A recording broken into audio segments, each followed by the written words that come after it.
gallery, and it was a way to bring people to an awareness of what we do, but also to honor all of the myriad people through many walks of life and careers who also are tremendous supporters of the arts and arts leaders. And today we have some really special, worthy people that we're excited to honor today.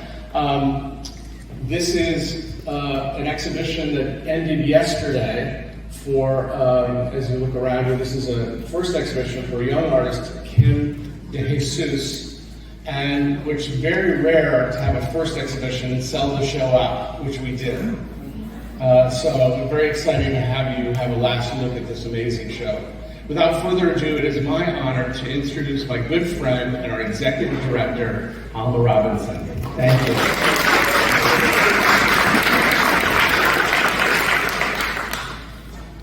Thank you, Bill Turner, for hosting CLA's 16th Annual Artistic License Awards today at your gallery here in Santa Monica. You have been a loyal member of our board of directors for many years, and we appreciate your service so much. We are also grateful for other CLA board members who are here with us today. Please raise your hands. We have Vice President Jerry Bryant. Where are you? Gary Goldberger, assistant member of our finance team. Keith Cooper, I don't believe I've seen him yet. Are you here, Keith? Teresa Carey came down from Marin County. There she is. That's our mediation committee. Peter Dickinson, where are you? Outstanding labor lawyer and another member of our finance committee. They keep us, believe me, they keep us on top of it. We also have two former board members with us today, Danny Grover, where are you, Danny? And Connie Woodhead Emeritus, from Los Angeles. It's a distinct pleasure to be here today as we commemorate Cinco de Mayo with the resounding brass of the Mariachi Pedregal, and as we celebrate the Mexican victory over the Second French Empire in 1862. Did you all know that? At the Battle of Puebla. We also celebrate freedom of expression, artistic license, and the independence of artists. Let's hear it for the independence of artists.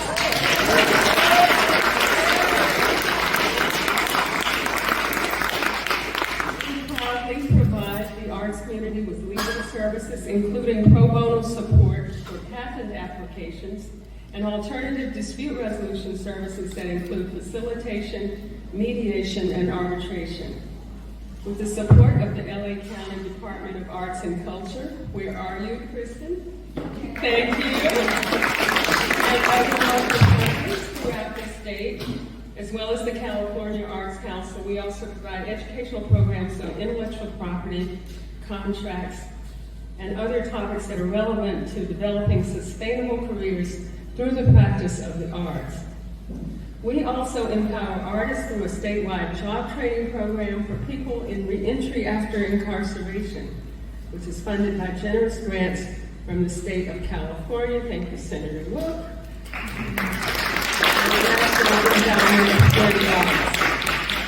Our current advocacy efforts include support for ACA 8, which would remove the involuntary servitude clause as punishment for a crime from the California State Constitution, if it can pass the Senate and be approved by the voters in November's election. Just last month, with funds from the Art for Justice Fund, we commissioned a sculpture called In God We Trust by the late artist Stone Singh that was installed on the grounds of Sacramento State University and calls attention to the travesty of forced labor in our prisons. And finally, we are expanding arts programs and corrections nationally with arts organizations in Louisiana, Texas, and New York that are replicating the evidence-based research design that we successfully implemented in California that expanded arts programs to all of our state prisons. Thanks to our dedicated staff, many of whom are here today, and again to our loyal board members, without which we would not be in such a strong position as an organization, a leadership position, not only in California, but nationally. And we're having a great year as we begin to celebrate CLA's 50th year of services for the arts. Andale.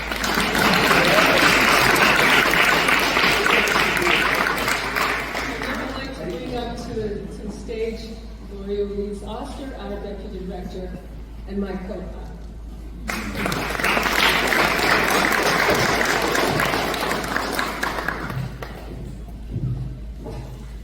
Thank you, Alma. Hi, everybody. It is incredibly gratifying to see so many members of the CLA community assembled here. Staff, board members, former staff, interns, volunteers, I see panel attorneys, mediators, funders, program collaborators, and program participants. We are so happy that you're all here with us tonight. Thank you. As you know, tonight with the Artistic License Awards, we celebrate the accomplishments of a unique group of honorees and their lasting impact on the arts community. So, what is artistic license? If you asked everyone in the room, we'd probably all have a slightly different definition, but fundamentally, it's what Alan mentioned. It is the freedom of artists to alter or interpret reality creatively in their chosen medium, departing from convention and in pursuit of originality. Each and every one of our honorees has demonstrated deep respect for that process and a commitment to encourage it. And in their own work, in support of the work of others, in policies and in legislation that affect the residents of the county and the entire state of California. So, as an arts service organization, where do we come into that process? Well, arts service organizations are sometimes the forgotten or overlooked element within the creative process. And yet we serve a series of vital functions. Ultimately, we exist to smooth the pathway, to create opportunities, to advocate for equity and access, to develop professional networks, to develop artists' technical, legal, business skills, to nurture sustainability, to empower artists and organizations so that they can go on and serve as agents of innovation and positive social change. Tonight, you'll hear from several members of our team, and they'll tell you more in greater detail about what we do and how we do it. And as you know, I mean, as Alma sort of laid out there, the scope of our services is broad, and our work depends on the support of many. And that's another reason we're all gathered here today. The Artistic License Award serves as our primary annual fundraiser. And we hope that you'll join us in amplifying our efforts and keeping the creative community thriving. There are multiple ways to contribute tonight. As you probably all know by now, we have a silent auction running in the back room. In each of your program books, there is a complete list of available items. We hope you will bid. We are going to keep the auction open until the award ceremony concludes and shortly thereafter. So we hope that you'll stay and enjoy drinks and dessert and bid often.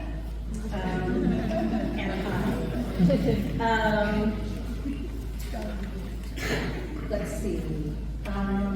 We are also going to have a brief live auction tonight, which is going to be a lot of fun, for what we call Fund a Need, which is essentially just a means of earmarking your support for particular programs. But you don't have to wait for the live auction. You can donate through Fund a Need at any time. Each of your program books has an insert for the Fund a Need function, and you can select a program that you wish to support or multiple programs in any amount. And you can scan the QR code and literally donate from your phones or wait to raise your paddles. Now let's see. Probably time to get on with the awards here. It's my great pleasure to invite to the podium our first award presenter this evening from Create California, which was one of our distinguished honorees at last year's Artistic License Awards. We recognized Create California for their concerted efforts to restore and promote arts education throughout the state of California. And tonight we're pleased that Mark Slavkin is here on their behalf. Mark is a Create California board member. He is an arts education expert and a longtime policy advocate. Please join me in welcoming Mark.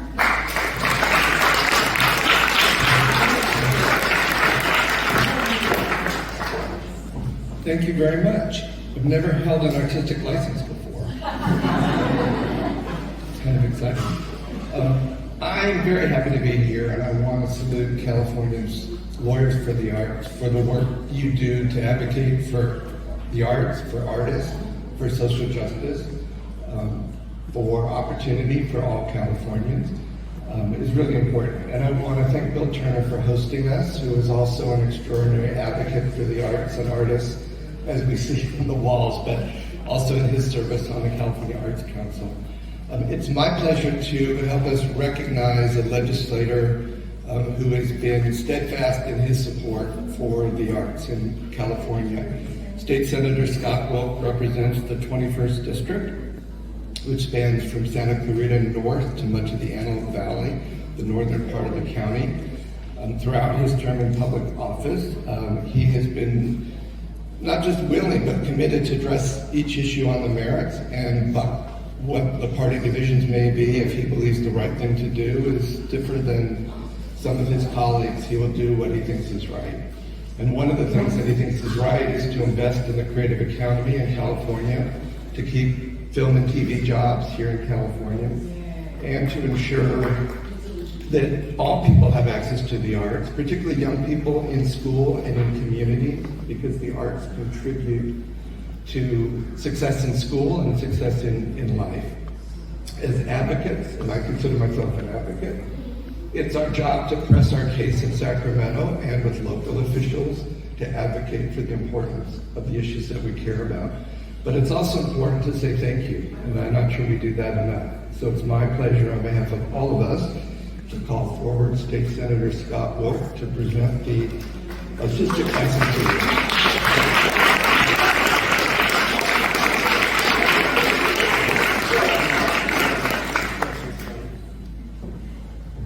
Thank you, Mark. I very much appreciate that. I am so pumped to be here. So I'm in my 12th and final year in the state legislature, and there's very few things that we've done right. But one of the things I believe that we have done right, it is what it is. I'm not running for anything ever again, so I can say whatever I want. Yeah, I was going to say something else, but that's a bridge too far, I think. So I'm not going to do that. But this is something I've been really passionate about. So I did 4 years in the Assembly, and now my 8th year in the Senate. My first year in the Senate, Senator Ben Allen and Senator Daniel Stern's son, what's his name, Henry, and I met up with Tim Robbins in the Actors Gang at a juvenile girls camp. It actually was in my district. And we went there, and in the morning they did improv, which is really group therapy. Then we had lunch with them, and then in the afternoon they shared their stories. And I mean, it was the most moving experience I've had, in my 12 years in the legislature, because all these girls have suffered trauma. Nearly every single one of them been physically or sexually abused, most times by family members. And probably the safest place that they could be is in that facility. But I really feel like this program makes them self-aware and builds confidence. And I really believe when they go home, they're going to be able to stand up for themselves and have a better life. But during that morning session when they're doing the improv, Tim Robbins says the key to improv is always saying yes. Because when you say yes, that leads to collaboration and creativity, and that's certainly what I've tried to do in my 12 years in Sacramento.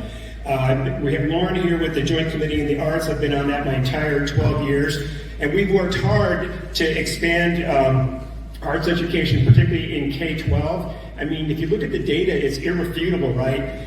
Lower truancy, higher grades, just socially, much healthier, and we've done a lot, but we need to do more.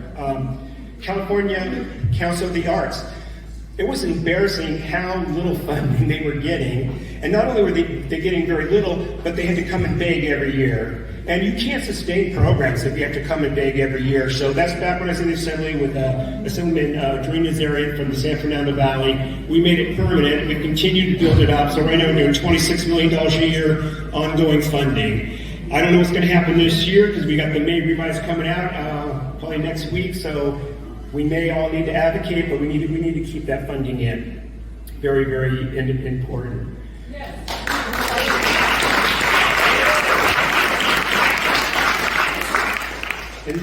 And also with that, we've really been committed to inclusion and equity. Usually, if you're an artist,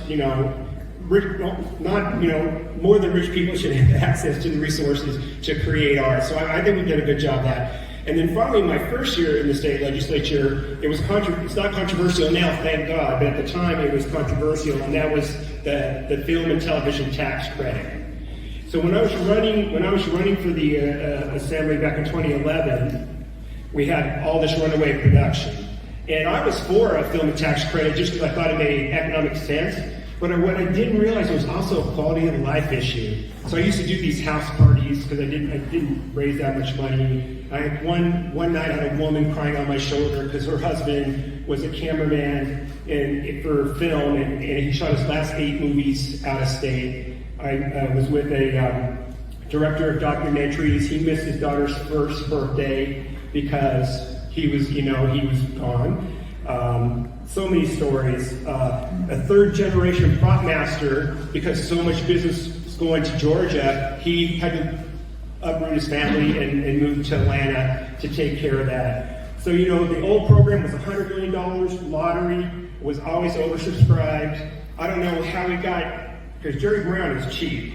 And I don't know how we got from 100 to $330 million a year, but we have. And again, it's also competitive, so we have to ensure that there's jobs. And again, we've done things over the years in terms of fine-tuning it for inclusion and equity. So that is something I'm really proud of, because what we've done is we saved jobs, and frankly, we've saved families. For those of you who are attorneys, you have a role to play as well. So the second most famous alumni from my high school is 2-time Grammy Award winner Frank Zappa. And he once said, art is making something out of nothing and selling it. And so without you, we can't sell it, so you guys have a role to play. So anyway, I appreciate CIA saying yes to me and bestowing this upon me. I really appreciate it. This is one of the few areas that I've really loved working in the last 12 years, so thank you and God bless.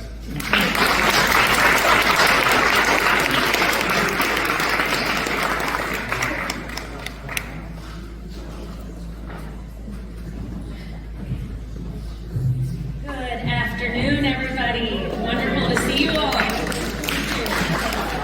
I'm Toyin Moses. I'm the Los Angeles Program Manager for Designing Creative Futures. We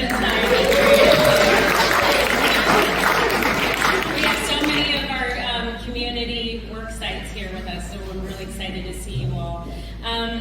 Designing Creative Futures is our workforce development internship program for formerly incarcerated individuals. And I'm going to share a little bit of background about how we got to this program and where we are today with it. In 2011, CLA undertook an advocacy campaign in favor of restoring funding at a state level on behalf of arts and corrections programs. With the William James Association, We commissioned evidence-based research projects to examine the impact of arts as a rehabilitative tool. As well as we led 3 national conferences and started conducting national expansion projects, providing tech assistance to organizations around the country in various states. So during the summer of 2020, when COVID hit and the demand for social justice raged, the state of California responded by initiating a process of expediting release for thousands of incarcerated people. But there was some concern at the highest levels of government about releasing people into poverty, unemployment, and homelessness, and their impact on recidivism. We realized that our network of arts and corrections providers built over previous decade, as well as our experience with creative workforce development programs such as Spotlight on the Arts, which is a paid arts internship program for teens in the Bay Area, and a highly successful Welfare to Work program in the 90s, had brought us to a crossroads where we knew we could make a difference. We knew we had to make a difference in this space. So we created Designing Creative Futures. It was born out of this desire to make a meaningful impact in the lives of people who are starting over and committed to building sustainable, long-term careers in the arts. Working with nonprofit organizations, we place individuals in paid internships, provide college and career counseling and workforce development programs and workshops. Since the inception of the program, we have placed 141 individuals statewide with 52 nonprofit arts organizations.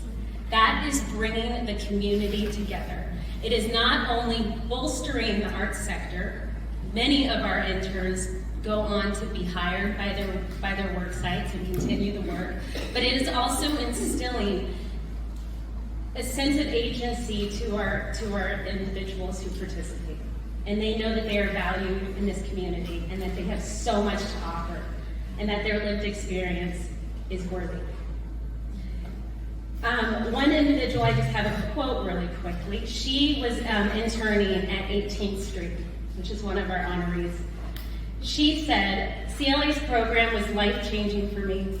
It opened up a world I didn't know existed, guided me in the right direction based on my interests, and connected me with people in the right field. Now I'm enrolled as a full-time graphic design student in Santa Monica College. I'm so grateful for my journey so far. Designing Creative Futures is the reason for where I am in my life at this very moment.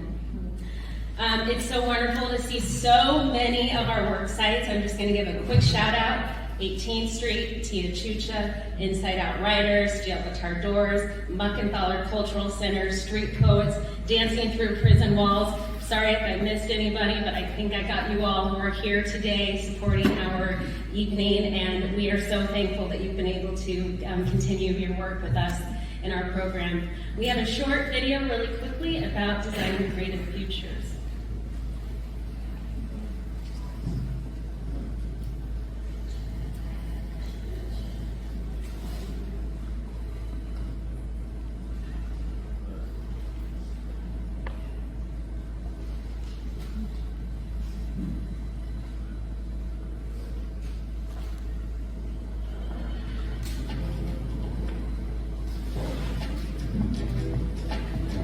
Hello, my name is Pablo.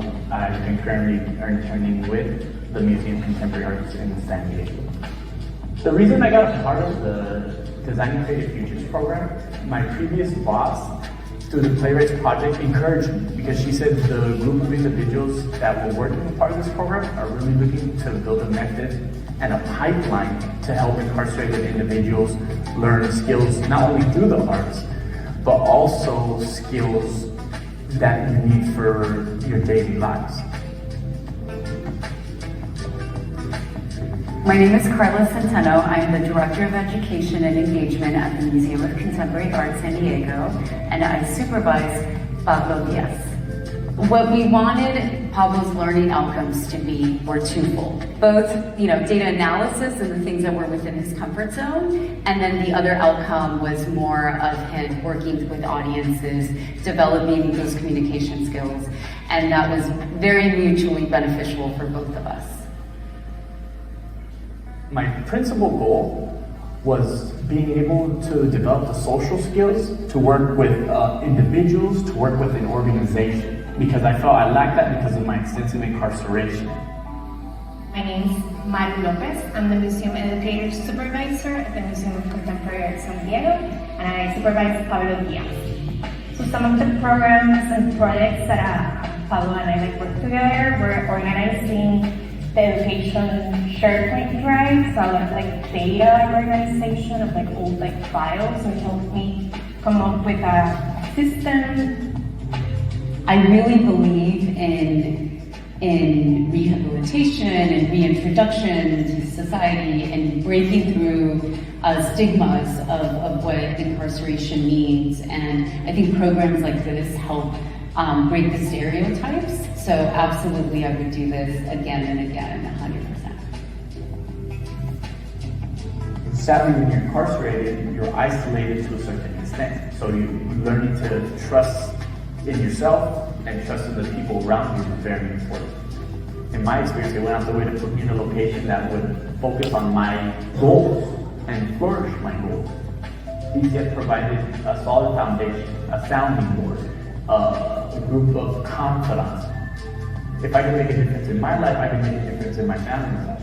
If I can make a difference in my family's life, hopefully I can make a difference in a stranger's life.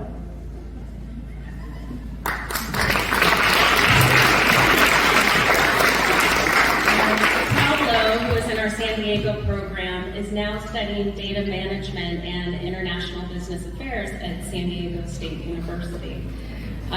He's been really wonderful. We've actually hired him ourselves for a data project that we're working on. And a lot of our participants work very closely with our career and education counselors over the course of the 4 months to look at what it looks like after the 16 weeks, because that goes by really quickly.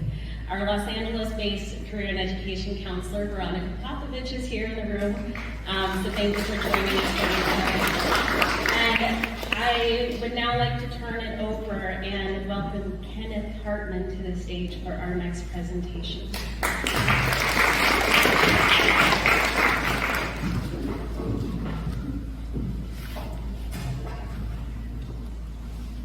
Okay, so now I'm holding an artistic license, okay. And also, when I got out of prison 6.5 years ago, my first job was with Jail Guitar Doors. And I participated in many arts programs while I was in the 38 years that I was in prison in California. So I have some direct experience of that, and we appreciate everything California Lawyers for the Arts did for getting programs back inside. It was a huge thing. Deeply appreciate it. Okay, so we're here to talk about Luis Rodriguez, my friend, and we can't forget books like Always Running, It Calls You Back, and his latest work, From Our Land to Our Land. And of course, Luis and I co-edited a book called Make a Poem Cry, which is about writings from inside California prisons. I think also he is the former poet of Los Angeles. In 2022, Luis was given a California Arts Council Legacy Fellowship and a Los Angeles Times Robert Kirsch Lifetime Achievement Award. He is also the founding editor of Tia Chucha Press. Luis is an accomplished writer, activist, and human without a doubt. But to me, and particularly in light of the theme of this award, artistic license, Louis will always be that guy that showed up inside a prison for us. Way back when it wasn't cool or trendy, before it became something that people wanted to do, Louis was there in the tough on crime years. And I'll never forget that, and the people inside will never forget that either. He was the guy that sat with us in a circle and talked to us like we were fellow human beings. We didn't get much of that. People still don't get enough of that inside. But Louis always talked to us like we were fellow human beings. Not too long ago, I think it was a couple of years ago now, Louis, I think, We traveled up to UC Santa Barbara together to do a talk about writing in prisons and all of that stuff. We had just released Make a Poem Cry. We were there to talk about that. We had a great time. And just a little note, Louis always calls me Kenneth for some reason. I don't know why. Ken's one of the few people in my life who call me Kenneth, actually. Most people call me Ken. I had a dumb nickname in prison I'm not going to mention, but that too. But, you know, Louis said to me after we had this time together, and Louis says to me, he says, Kenneth, we have to do this more often. And it was a really powerful thing for me, and it's like indelibly etched in my memory, because when Louis used to come in, and of course all of us that are friends with Luis Rodriguez call him Louis, so I'm sorry, bro. But when he was inside teaching, we would take classes from him, a great mentor, a great teacher, a great man. He often said to me, he'd say, Kenneth, we need to do this more often. And I think it says something. You know, Louis has a unique capacity to see past boundaries, to see into the heart of things, to raise his voice in every place, to uplift, to call out, to influence, to exercise his artistic license. Right? So, Louis, this is for you, my friend.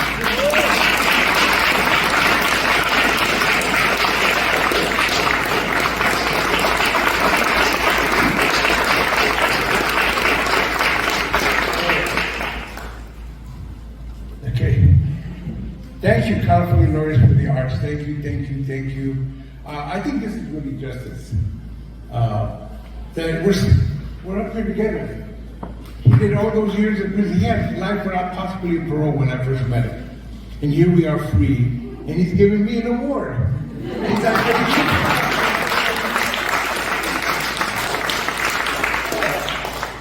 I want to say, you know, that as many of you know, I was a very troublemaker man, and I was also in a gang. I was on heroin for 7 years. I was in and out of jail, juvenile hall, and I was homeless for 3 years. And what saved me was the arts. And I have to say that. You know, there was money in the late 60s and early 70s for arts programming in the poorest communities. I know because I'm the recipient of it. At 17 years old, somebody gave me money to paint 10 murals with 13 gang kids in 1971. It's unheard of. It changed my life. I was in a bad way, but the fact that somebody said, here's some money, paint murals. I used to be gang graffiti, I used to do all that stuff, but now I'm painting murals. Out of that money, I learned photography. Out of that money, I even tried to be in a band, saxophone. I even tried everything, but as you know, and I don't mind mentioning this, the Nixon cuts destroyed all of it. Politics matters. Who's in office matters. And people who are there to the cuts, it matters. All those kids that got help through the arts were back in the streets with nothing. I was one of those. But a seed had been planted. And the only thing that I could do to not be in trouble anymore, because I was helped and I was mentored. I did my time in the county jail and I never looked back. I stopped. I got my heroin withdrawals in jail. I had help. I never looked back. But I couldn't work in the arts anymore, so I worked in industry. And as you know, LA had the largest manufacturing center in the country. I worked in Bethlehem Steel. Anybody remember Bethlehem Steel? Yeah. There you go. I worked at St. Regis paper company. I worked at a refinery. I worked in construction. There was all these jobs and they were going away by the late 70s. In the 80s, it was all gone. By 84, LA lost 300 major industries, including the auto plants, including the garment industry, including the galleries. It lost shipyards. It lost so much. So here I was trying to figure out what I'm going to do. And that seed that was planted was, I'm going to be an artist. Now, the artist I became was a writer. Because I really couldn't get back to writing, to art, as painting or anything. I learned to paint with words. And that's what I have done ever since. And that seed was planted. And I've been a writer ever since, and I've carried that with me. One of the things that we had to do, I've lived in Chicago for 15 years, did a lot of work there, worked with gang kids, went to prisons. As you know, I've been going to prisons for 43 years. And it's true, when I was first going to prisons, it wasn't the cool thing to do. There was so much barriers, people trying to stop us. But there was always somebody that said, we needed you here, that's why I went in. And I got to see it become a major thing, especially in California, but other places, but in California, where so many people are doing programming in the prisons. I got to see hundreds and hundreds of people coming in. But one thing that was very important for me was that I had to keep pushing this to the point where when we came back to LA in the year 2000, a year later, me and my wife Trini, and I mentioned her because she's a co-founder, we started a beautiful, amazing culture center that you're all welcome to come to in Sylmar, in the San Fernando Valley, Tia Chucha Center Cultural and Bookstore. You have to see it to believe it. It was an amazing effort. When Always Winning made some money, instead of, like a lot of writers, I might have bought a swimming pool, maybe a Lexus. Me and my wife decided, no, we're going to put it in the community. I'm going to go back to the arts and I'm going to give it to others. It saved me, I want to help others. And now that arts programming is going great. And a few years ago, we started a great program called Trauma to Transformation. From Trauma to Transformation brings artists, poets, theater people, drummers, and others into the juvenile halls, probation camps, a prison, parolee housing. What I was doing, I now got the tutors to do. And we have a couple of people, representatives from Trauma Transformation here. Alejandro and Zacarias are here. Please, thank you for being here. I just have to mention that because this is what this is all about. And we have to continue this work. Thank you, California Lawyers for the Arts, to make sure that we get the support and love and the kind of, media attention that needs to be. We're going to have May 20th, the largest Celebrating Words Festival we've ever had. That's a festival we do in Pacoima. It is huge. Last year we had 5,000 people come through there. It's got free book giveaways, it's got a stage, it's got theater, it's got music, it's got community vendors, it's got community service groups. All kinds of people show up. And you know what? The media hardly ever goes because nobody gets hurt. There's no fights. Nobody gets shot. As soon as somebody gets hurt, guess what? The media will be there.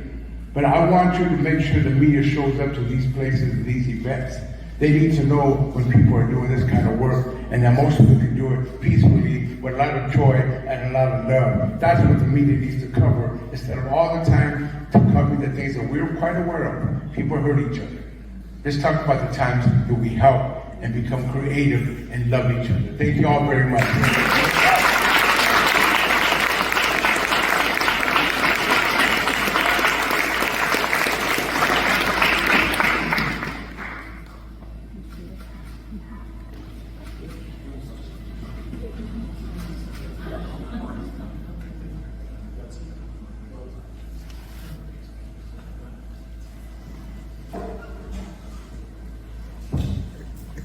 Good afternoon, everybody. My name is Gary Goldberger. I'm a member of the board of California Lawyers for the Arts. I'm an entertainment lawyer based in Los Angeles. You've heard a lot of really impressive people come up here so far to be honored. But I recognize that this is the moment we really have been waiting for, because I'm going to ask you for money. Thank you for it. But before I do that, I want to ask everybody who has a glass, whether it has anything in it or not, to raise your glass in a toast to the 50th anniversary of California Lawyers for the Arts and the people who have been so instrumental in running it all these years. Alma was here, Gloria, the entire staff. Happy 50th California Lawyers for the Arts. What other organizations do I get to come on stage and have a drink for? I am going to ask everybody if you're willing to contribute additional money. We appreciate the fact that you're here, that you have already contributed money, so please do not feel any pressure. I'm sorry, Gloria, pressure. There are cards at the gate, you can't leave. I want to talk about kind of the 5 pillar areas of California Lawyers for the Arts and ask people after I finish with each one if you're willing to give for the specific need of that program. Unfortunately, some of what I was going to say has already been said by others who are up here, so forgive my repeating. One area that hasn't been touched on as much, first pillar, as I would say, is the area of education, arts education. CLA sponsors and puts on seminars and programs every year. Sometimes we have as many as 2 a month, where we have people speak, lawyers speak, others speak on topics including music law, film and television law, copyright law. And then we'll also have some more in-depth seminars that will be more than just kind of 1.5 hour seminars where lawyers and people knowledgeable in the subject will come and talk about them. The programs are not expensive. I can tell you as a lawyer going to continue legal education programs that the amount charged to lawyers for similar programs is much higher. But these programs are not expensive, and CLA also gives scholarships to people to come to these programs. So if the idea of arts education for people in the arts is appealing, I would ask that you contribute for this particular meeting. And at the risk of being gauche, I'll ask in a couple different ways. One, you have the booklet that you got when you came in that has a placard with a number on it. If you're willing to give for the education area, just raise your placard and somebody will come by and take your pledge. You can give anything from $1 to $10,000, although I'm guessing Alma wouldn't refuse $20,000. But if anybody's interested in that, raise your placard and people will come around. You can also use the sheet that's in your booklet and check off the area and the amount that you want to give and leave that with the desk on your way out. That would be very much appreciated. A second area that CLA is involved with is pro bono legal services. This is not the education area. This is the organization will sometimes give free legal services to artists, people in the arts who are in need. And I say sometimes give free because sometimes it'll also be very discounted services from lawyers who participate with us and will help give services. We need money to continue to administrate these programs and cover the costs. The areas that we give services in are aimed at people who are working in the arts. They're not just arts areas. So it's not somebody just calling up with a copyright issue. It might be an artist who calls up and says, I'm about to get evicted. Can you help me with that? Or what do I do about making a will? Things that people who are in the arts and may or may not have made it yet, but a way to help them so they can continue doing what they're doing. That's another need for pro bono legal services.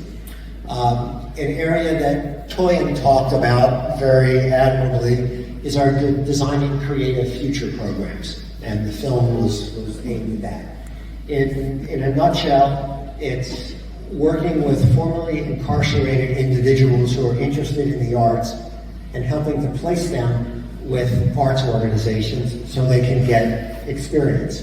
And CLA will provide payments and stipends to the people who work as interns. We need money to keep this going. Right now we have twice as many applications as we have the ability to service. So any donations in that area will be greatly appreciated.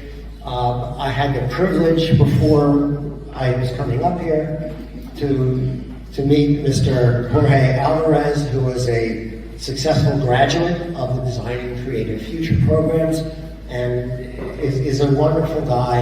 And we just want to be able to have more people like Jorge who are success stories and contribute to society and have a direction, and it makes us all feel good about that. So Designing Creative Futures is a third pillar. A fourth pillar, if I can read my wine-spilled paper, is our arts arbitration and mediation services. Mediation and arbitration are two different areas. Mediation is a non-binding procedure where somebody sits down with two sides and tries to help them reach a resolution. I could think of a few areas in society today that could benefit from that. Mediation is often very expensive. California Lawyers for the Arts offers a quicker, lower budget, sometimes free, sometimes lower budget mediation program with people who are trained in mediation and just as trained as in other programs for which you might pay more. And we use that to help people in the arts area resolve disputes. We've gotten feedback, for example, from some people who had a copyright dispute. One person was a writer, another person was a producer type who was working with the writer, and there was a script, and they hadn't decided who owns the script and what happens and who can make decisions. So the person who was really the non-writer wanted part of the script, and the writer said no, and it was a dispute. So rather than go to court, they went to CLA mediation, and it got worked out voluntarily, saving everybody a lot of time, money, and emotional stress. The other part of the equation is arbitration. If you can't resolve something voluntarily by mediation, arbitration is a substitute for going to court. You can go to arbitration through a number of organizations that are out there now, and the cost of an arbitrator will be quite high so as to make it really not feasible for people in the arts who are not big stars. CLA has an arbitration program where the costs are lower. And we have trained arbitrators who have gone through programs and are certified as arbitrators, and they work at greatly discounted rates to help resolve issues in ways that are quicker than courts and a little more palatable and friendly than going to court. The fifth pillar is something we call Spotlight on the Arts. And if you're a supporter of the arts, this is a way to get involved at the high school level. We provide internships for high school students in the arts. And it's as simple as that. We've been doing it for a while. We've serviced over 1,000 people, and we want to be able to continue to do so. So I would ask, and you're welcome to raise hands now if you'd like to give. I'm getting fingers pointed at me, but okay, come on up. Toya and Gloria. Wonderful overview. All right, everyone. Everybody received in your program something like this. Everyone get that? This is going to act as a little bid pattern. All right? So Gary gave a rundown of our wonderful programs, and now we are turning to you, our community, for some support of our programs.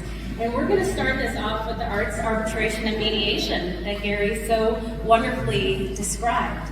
If arts arbitration and mediation speaks to you, I want you to pull out that paddle. And if you are willing and lovely, would like to give $1,000 to our arts arbitration and mediation, please wave that paddle. We'll give $1,000 for $1,000 services. All right.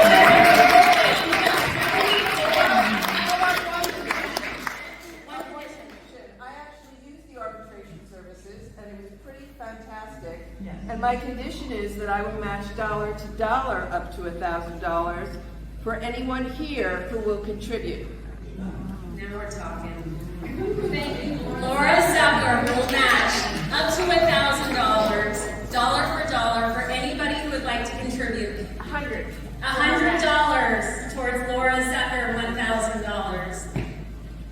We got number 25. How much would you like to contribute? Another $100 towards Laura Zucker's $1,000. We have 88. How much would you like to contribute? $300 towards Laura Zucker's $1,000.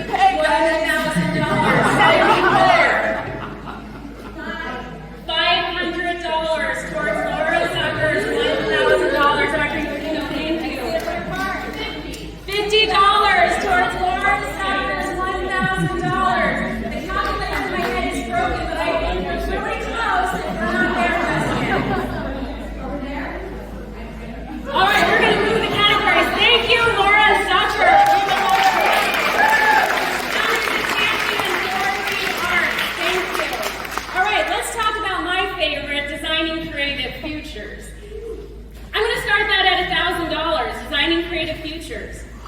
Now, I was also a teaching artist at Lancaster State Prison, and when I was working in there, individuals said, if only I had arts as a kid.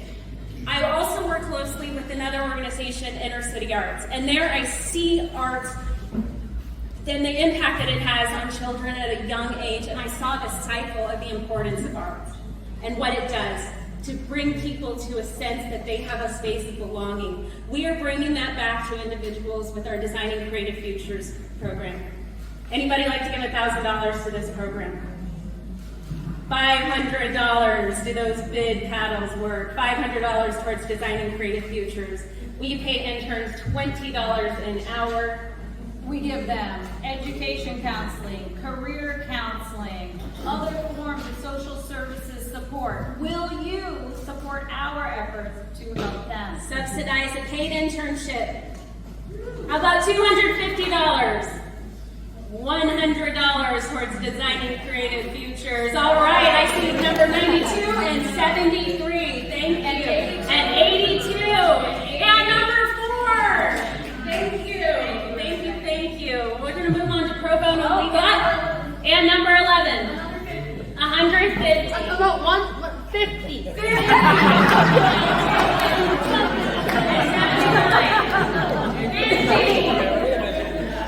All right, thank you. Thank you for the support. We're going to talk about pro bono legal services. Now, we know how much lawyers are, and a lot of you are in the room. Right? California Lawyers for the Arts does not charge our individuals those lawyer rates. We offer them at pro bono and discounted rates for artists to talk about contract issues, intellectual property, trademark.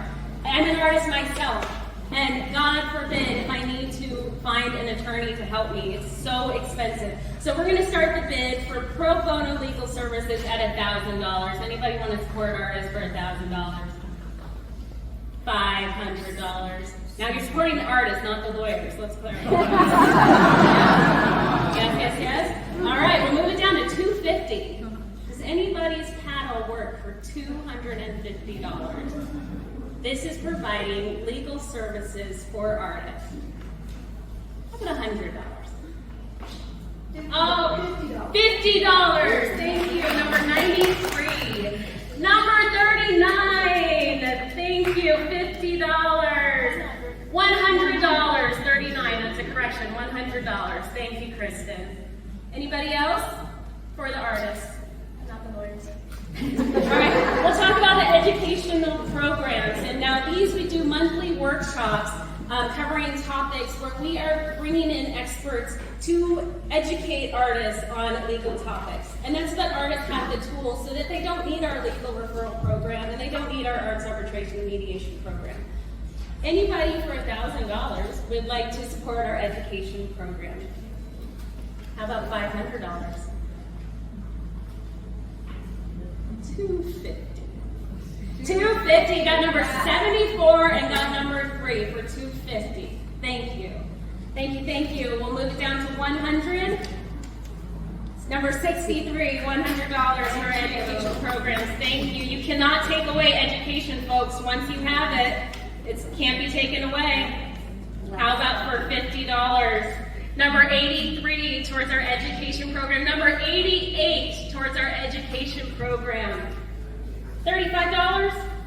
That would cover a workshop for an individual. All right, I think we raised a lot there that we can cover some. Thank you, everyone. And the spotlight on the arts. Now this goes back to the youth in the arts and providing them with a space in the community, which is so important to get them when they're young. We place teenagers with arts nonprofit organizations and provide a workforce development internship. So they're gaining soft and hard skills. Some of them are gaining their first job experience, and they're doing it all through the arts. Just like Designing Creative Futures, we use the arts to bring people into the workforce. And we all know what the arts does. So, $1,000. $1,000 for our youth. $1,000 for our youth. All right. Oh, our videographer was just fixing the camera. How about $500? This would pay for a few weeks of somebody's paid internship. 250. 250, number 65. 65 for 250 Spotlight on the Arts. Thank you. Thank you, Senator. Anybody else for 250? $100 for the youth. This is our children. This is our future. This is the future of the arts sector. Number 14 for the youth. For $100 for Spotlight on the Arts. We're going to drop it down to $75. $75 Spotlight on the Arts for the youth. And we're going to bring it to $50. Anybody have $35.50? Number 89. Thank you for the youth. 89. Okay, we'll bring it down to 37 for the youth. Thank you, Veronica. 37. All right, folks, $35? 35? Come on, shake it loose. You know what's in there. In those pockets. Shake that head. All right, well, we want to thank you. Thank you, thank you, thank you so very much, all of you, for being here, for contributing even further in this way. Yeah, for all of those of you who have just donated through this live auction, please check out with our staff on your way out this evening. Thank you so much for your contributions. They make a real difference. And you can fill this out to speed things up, and then you can hand it to our staff and they can help you. So thank you.